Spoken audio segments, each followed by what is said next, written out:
Vi vil bevise formen for løsningen til en andengradsligning, og det gør vi ved at løse ligningen her henholds til x. Og vi har konstanterne a, b og c, dog må a ikke være lige med 0. Og det første vi gør, det er at gange med 4ac. Ikke 4ac, vi ganger med 4a. Wow.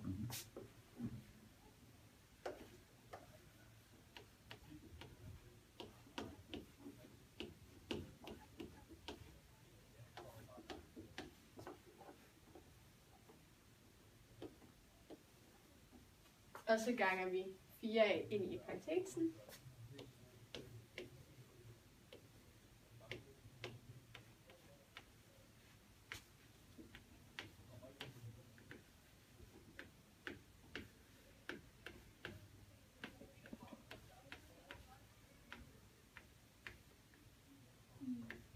Og da 4a gange 0 er lige med 0, så skriver vi 0 på højre side af lighedstegnet. Det vi gør nu, det er at lægge bn til på begge sider af lighedstegnet.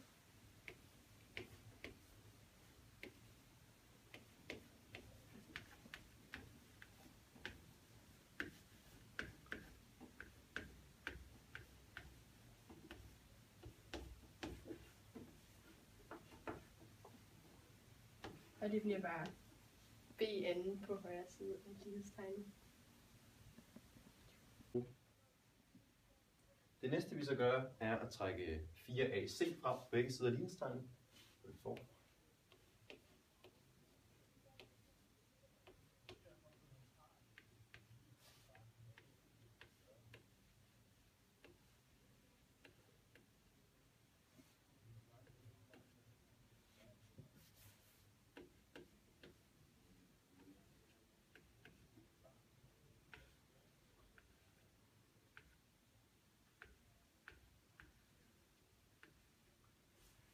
Og her har vi så defineret en konstant, der hedder d, som er lige med b2 minus 4a gange c.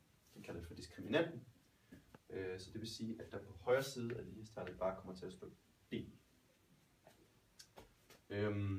Dernæst kan vi se, at det vi har på venstre side her af lighedstegnet umiskendeligt ligner noget, som vi har fra en kvadratsætning, vi kender, der hedder, at a plus b i anden er lige med a plus b plus det dobbelte produkt af de to komponenter.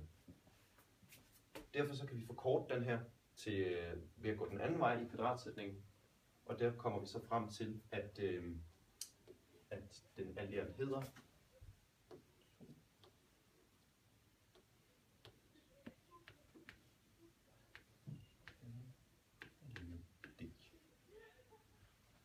Her tager vi så kvadratroden på begge sider af lighedstegnet for at ophæve parentesen på venstre side.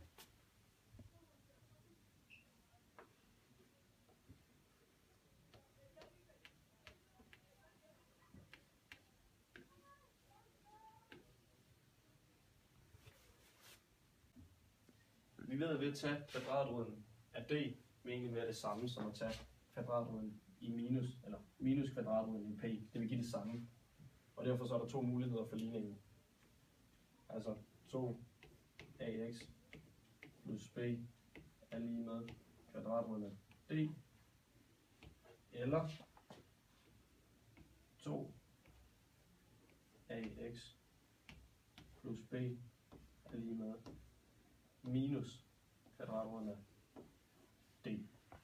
Og derfor så kan vi så gå videre med ligningen ved at minus b på begge sider. Så det bliver 2ax er lige med minus b plus kvadratroden af d, eller 2ax plus er lige med minus b minus kvadratroden af d. Og nu kommer vi så til det sidste led, hvor vi skal have x til at stå alene, og det gør vi ved at dividere med 2a på begge sider.